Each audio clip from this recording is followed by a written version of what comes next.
itu kelinci, saya lihat kelinci.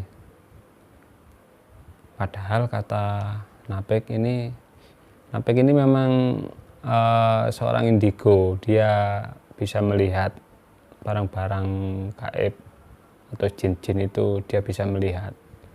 Makanya saya ajak untuk menemani saya. Tapi dari pandangan Napek ini yang melompat-lompat itu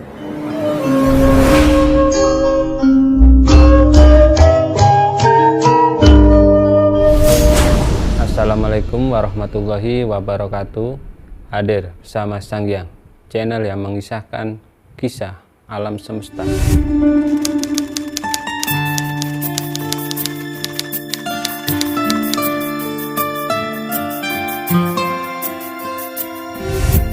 Kali ini adalah kisah dari saya sendiri. Kisah ini terjadi pada tahun 2010-an.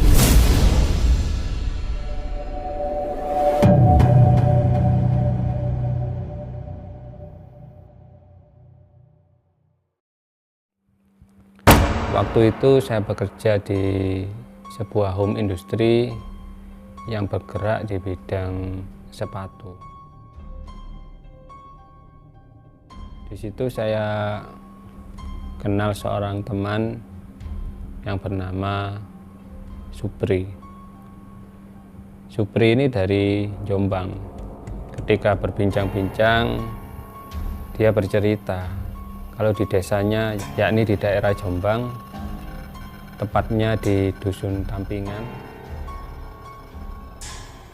ada makam, yakni makam keramat, yang diyakini warga sekitar makam ini adalah milik Ki Ageng Medelek.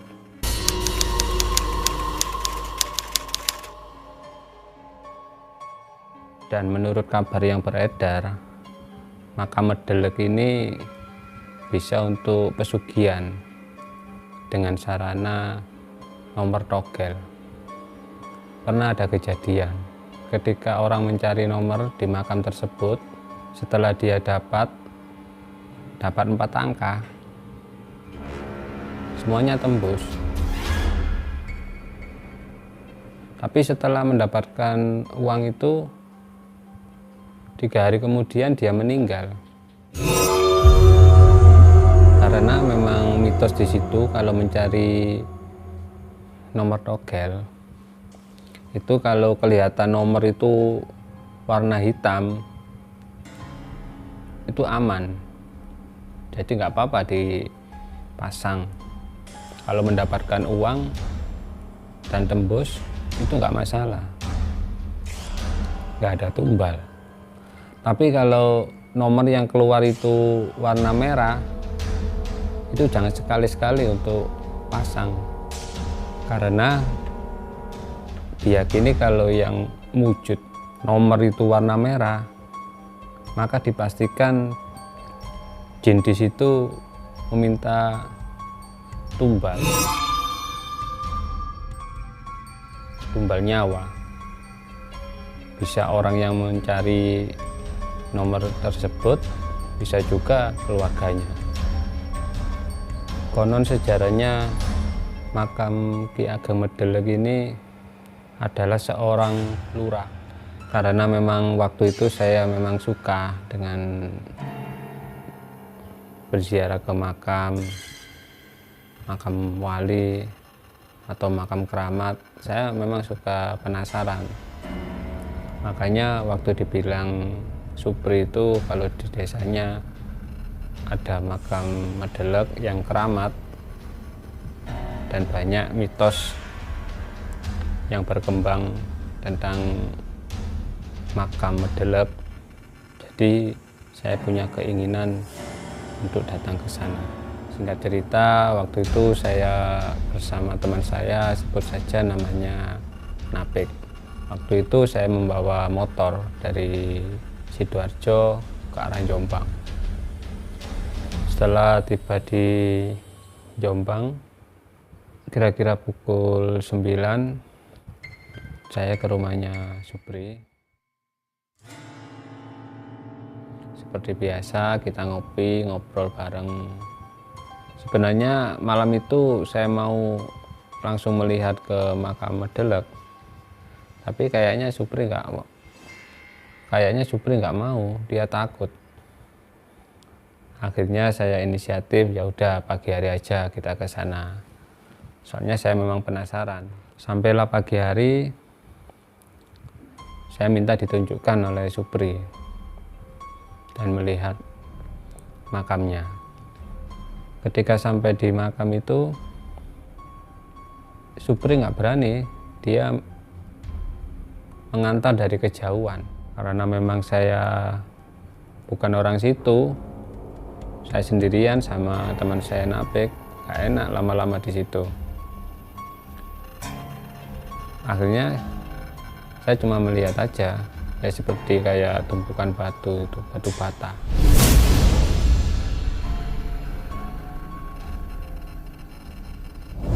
Setelah melihat,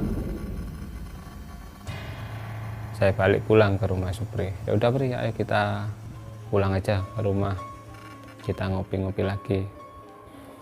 Setelah pulang dari rumah, agak siang saya mulai persiapan untuk pulang. Setelah pulang berapa hari, saya ditelepon Supri.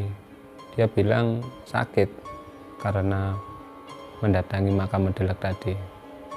Ya cuma saya bilang, ya mungkin kamu memang ketakutan, bukan karena jin atau gaibnya makam Medelek. Udah saya doakan cepat sembuh. Akhirnya beberapa hari, 3 hari kemudian sudah pulih lah, sudah normal, sudah sembuh Supri ini. Dan setelah berkunjung ke makam Medelek itu, saya malamnya bermimpi seakan-akan desa Tampingan itu kayak kena tsunami. Dan terus waktu itu saya didatangi orang, dia menyerahkan kunci, nggak tahu apa maksudnya.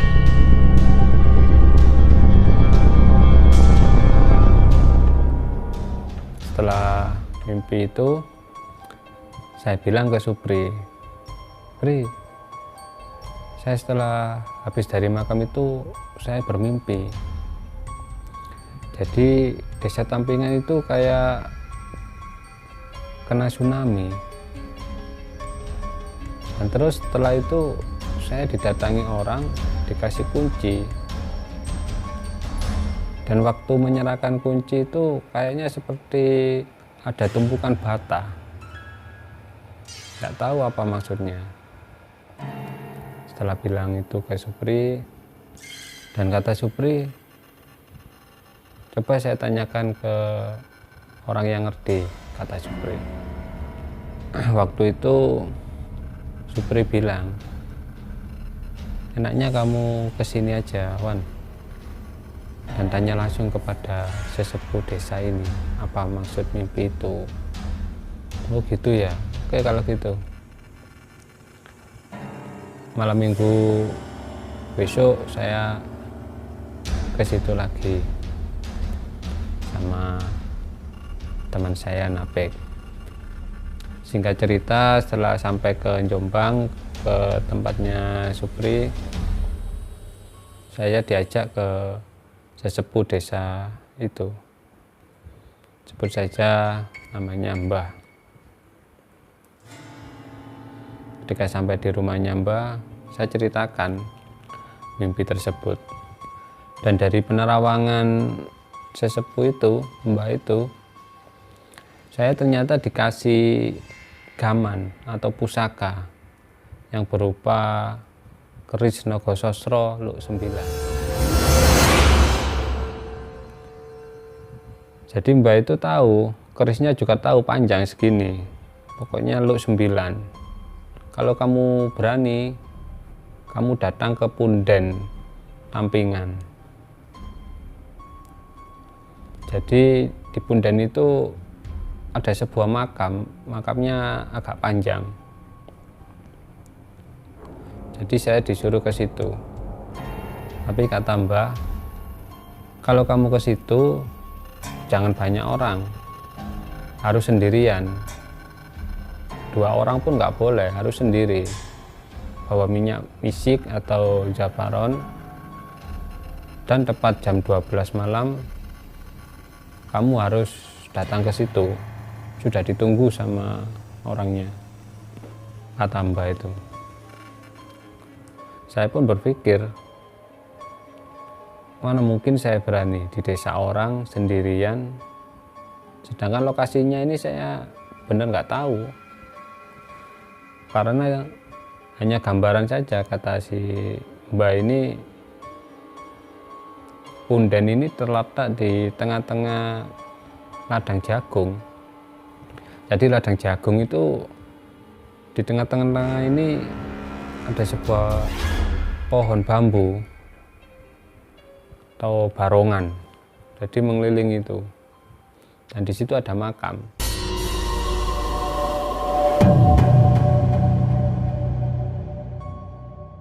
Dan lewatnya pun bukan jalan besar, tapi jalan setapak arah tanaman jagung-jagung itu. Setelah mendapat gambaran itu, saya akhirnya bicara sama teman saya, si Napek ini, untuk menemani. Napek pun bilang, loh katanya kamu harus sendiri ya, kalau sama saya kan nanti malah nggak dikasih. Gak apa-apa, kamu ikut aja dan tunggu dari jauh, saya yang sendirian. Tapi jangan jauh-jauh, saya takut. Karena memang saya sebenarnya penakut. Akhirnya saya pamit dari rumahnya Mbak itu. Waktu itu masih pukul 11 malam. Jadi saya pulang ke rumahnya Supri untuk persiapan ke punden itu, untuk mengambil keris Nogososro. Setelah sampai rumahnya Supri, saya rembukan sama si Napek ini. Kebetulan saya memang bawa minyak. Saya selalu bawa minyak misik. Nggak tahu buat apa, pokoknya saya bawa aja. Dan waktu itu saya agak ragu untuk mengambil pusaka itu. Soalnya memang saya ada rasa takut karena tempatnya yang gelap, jauh dari rumah warga, dan diharuskan sendirian. Karena pernah kejadian di situ, ada orang mencari nomor, dan orang yang mencari nomor itu dilempar sama sosok genderuwo. Karena memang di situ ada genderuwonya. Mungkin dia dilempar karena tidak sopan atau niat yang jelek atau gimana, saya nggak tahu. Tapi kata Supri, memang niatnya orang itu mencari nomor togel.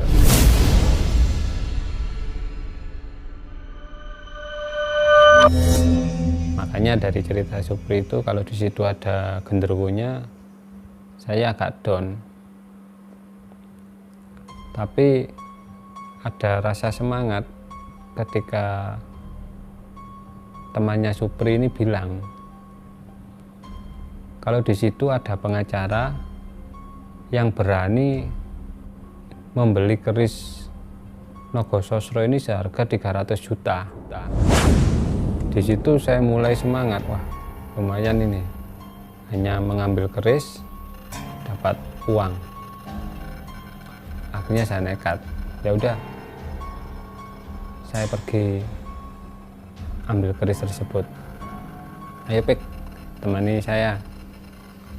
Si Napek pun ikut. Minyak misik saya oleskan ke tangan sama ke ini. Saya beranikan diri jalan setapak. Supri tidak ikut, dia nggak berani karena takut sakit lagi. Hanya menemani dari jauh. Jadi posisi masuknya ke tanaman jagung itu, ke lokasi punden, sekitar 100 meter, tapi tidak kelihatan dari jalan, itu nggak kelihatan, hanya tertutup pohon jagung. Akhirnya kami berdua, saya dan Apik, masuk ke rimbunan jagung itu. Setelah terus berjalan, akhirnya sampai di pohon bambu, dan di situ diyakini tempatnya punden itu. Benar saja, saya melihat ada makam di situ. Saya pun duduk di situ, sedangkan Apik agak berjarak lah sekitar 5 meter, 10 meteran. Memang saya ini jangan jauh-jauh, Pik, saya nggak berani. Akhirnya mundur cuma 10 meter, tidak jauh. Sebelum saya duduk, saya berdiri, saya pagari dengan bacaan doa nubuat agar gaib atau makhluk jin di situ tidak sampai menyerang saya.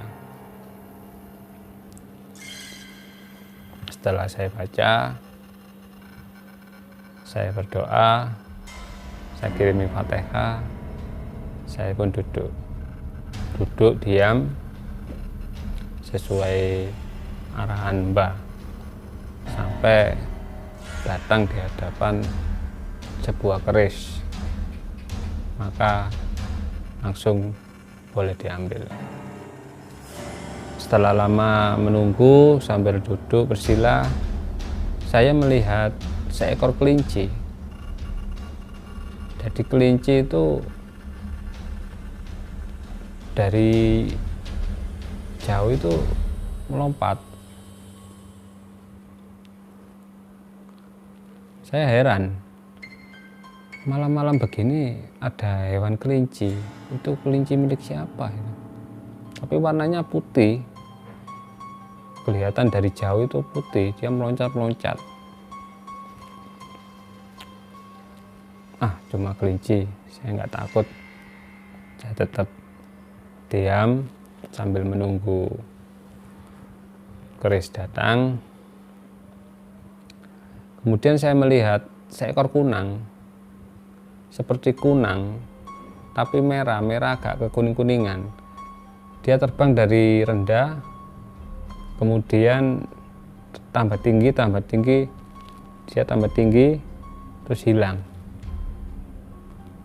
Kok penampakannya cuma kunang, mas, saya nggak takut. Terus sampai berapa jam, sekitar 1 jam, sudah terlalu lama. Apik ini mendatangi saya, "Dik, saya agak jauh ya, tak tinggal kamu sendirian ya." "Jangan, Pik, sini aja, nggak apa-apa." Tapi kata Apik, dia berbisik, "Kalau ada saya, kerisnya tidak mau diberikan. Saya disuruh pergi," kata Apik. Saya pun nggak berani. Kalau Apik ini pergi, saya jelas nggak berani. Bahkan saya bilang, kalau memang nggak dikasih, ya udah nggak apa-apa, saya pulang. "Ya udah, Pik, kita pulang aja ke rumahnya Supri. Percuma lama-lama di sini, nggak dikasih." "Ya udah, kita pulang," kata Apik. "Nanti saya ceritakan." "Ceritakan apa, Pik?" "Nanti di rumahnya Supri aja." Oke, kita pulang tanpa hasil, dan penampakan di situ cuma saya melihat kelinci sama kunang. Jadi aman lah, saya nggak spot jantung, nggak sampai ketakutan. Setelah pulang ke rumahnya Supri, kita ngopi, berbincang-bincang, dan Apek ini cerita, kamu tadi ngelihat pocongan kok gak takut? Pocongan yang mana, Apek? Tadi melompat-lompat di depan kamu. Loh, itu bukan pocongan, Apek, itu kelinci, saya lihat kelinci. Padahal kata Apek ini memang seorang indigo, dia bisa melihat barang-barang gaib atau jin-jin, itu dia bisa melihat. Makanya saya ajak untuk menemani saya. Tapi dari pandangan Apek ini, yang melompat-lompat itu adalah pocongan. Tapi penglihatan saya itu hanya kelinci. Jadi saya tidak takut. Kemudian Apek bilang lagi, terus ada genderuwo tadi, besar tadi, kamu nggak ngelihat di depan kamu itu? Enggak, Apek, saya cuma lihat seperti kunang, dia terbang tambah tinggi. Tapi dari penglihatannya Apek, itu bukan kunang, itu matanya genderuwo.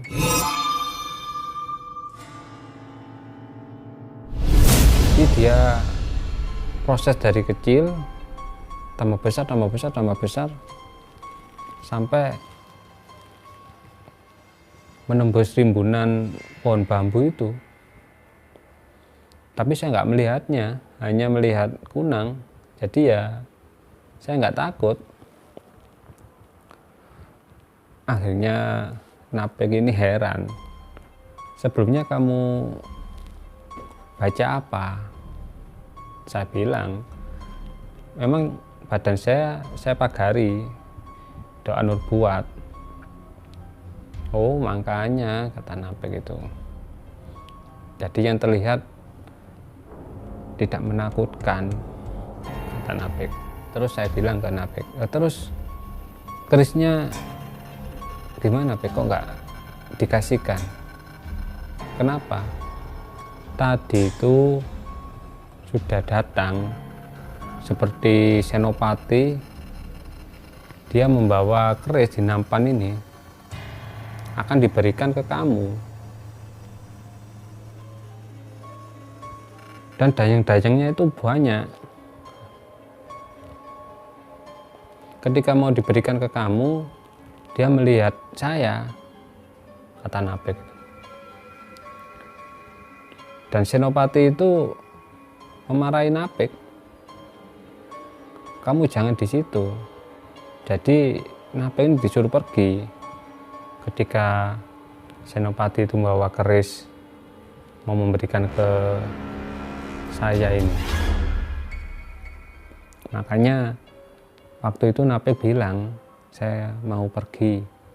Kalau tidak pergi, keris ini nggak dikasihkan ke kamu. Ternyata dari penglihatannya Apek ini, keris itu sudah datang dengan dibawa oleh seorang senopati dengan pakaian seperti kerajaan itu, dengan dayang-dayang yang lengkap. Oh gitu ya, Apek? Kenapa kok harus saya sendirian? Kan sama aja, kata saya. Ya mungkin harus kamu sendirian yang menerimanya, nggak boleh ada yang melihat, kata Apek itu. Ya udah, Apek, kalau memang nggak dikasih ya bukan rezeki saya. Kalau niat ngasih ya dikasih, kalau nggak niat ya enggak, saya bilang gitu. Daripada saya ketakutan sendirian di sini, kalau ada apa-apa saya lari pun bingung, nggak tahu tempat. Ini kan tempatnya orang, desanya orang, nanti salah lari malah dikira pencuri. Akhirnya saya pun tidur dan tidak memikirkan keris itu lagi, karena di hati saya mungkin bukan jodoh saya. Mau dapat uang 300 juta sudah nggak jadi, walaupun hanya seorang diri di punden demi mendapatkan keris dan mendapatkan uang 300 juta, saya nggak mau karena yaitu takut.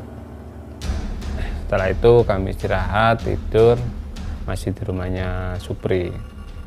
Ketika pagi, Napek ini menceritakan lagi, ternyata Senopati yang bersama dayang-dayangnya lengkap itu datang ke rumahnya Supri.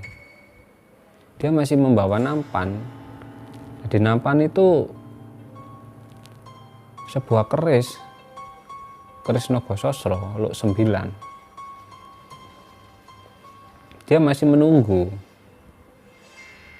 seakan-akan saya tetap disuruh mengambil kepunden itu, ya dengan syarat saya harus sendirian di waktu jam 12 malam. Tapi saya bilang ke Napek, ya udah, saya nggak berani, biarkanlah, ya dianggap sebagai pengalaman aja. Akhirnya dengan tangan kosong, tangan hampa, berharap mendapatkan keris dan menukarkan dengan uang 300 juta, akhirnya nggak jadi. Akhirnya kita pulang ke Sidoarjo. Oke, sekian kisah ini yang saya alami sendiri. Jangan lupa like dan subscribe. Assalamualaikum warahmatullahi wabarakatuh. Salam Sanghyang.